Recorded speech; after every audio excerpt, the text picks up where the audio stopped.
hate to break it to you, but definitely dead after Stranger Things series finale. Now, if you haven't seen the season finale just yet, I want you to bookmark this video, go away and come back and watch it afterwards, because I'm about to break down one of the biggest moments, biggest spoilers from that entire episode. But if you have seen Stranger Things season 5 final episode, obviously let's dive into it and we'll talk about that big moment in this episode. Now, in Stranger Things season 5 episode 8, the very final episode of the entire series, we do unfortunately come to terms with the end of Eleven. Eleven dies. She sacrifices herself to save everybody and to destroy the Upside Down once and for all. She does it also so that the military can't take advantage of her, take advantage of her powers and try and create more people that were like her and like Vecna. And so obviously she has this big moment of sacrifice to kind of save everyone else.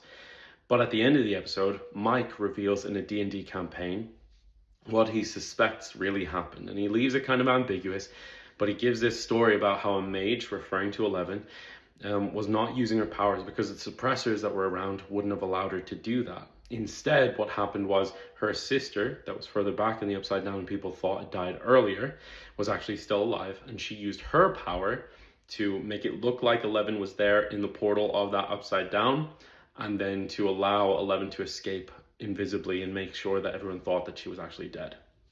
The thing is, this doesn't work for a couple of reasons. And so it does confirm that Eleven is actually dead. And despite Mike's hopes and beliefs and what he shares with the rest of the team, I think he knows and he understands that. But he's just trying to give them hope through that ending. But yeah, unfortunately, the reason that we can see that this is not real, right?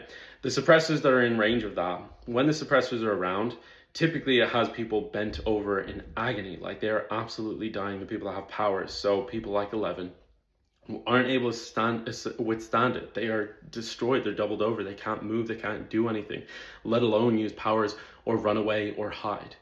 But when we see Eleven in that kind of entrance way, I think the reason it doesn't work on her is because she is in the Upside Down and they are in the real world. So it's not able to kind of reach beyond that barrier. The reason we know that Eleven is using her powers is because she communicates with Mike in his mind. So unless Mike was hallucinating the entire thing of a conversation of a goodbye between them, then the reality is she's using her powers already. She is using that power, and she asks him to explain to everyone why she has to die, why she sacrificed herself. So the reality is her using that power, her using her telekinesis confirms that it is her and that it wasn't actually Khalil that was doing that, it was Eleven. So, I mean, I think it makes sense that the reality is Eleven is now dead.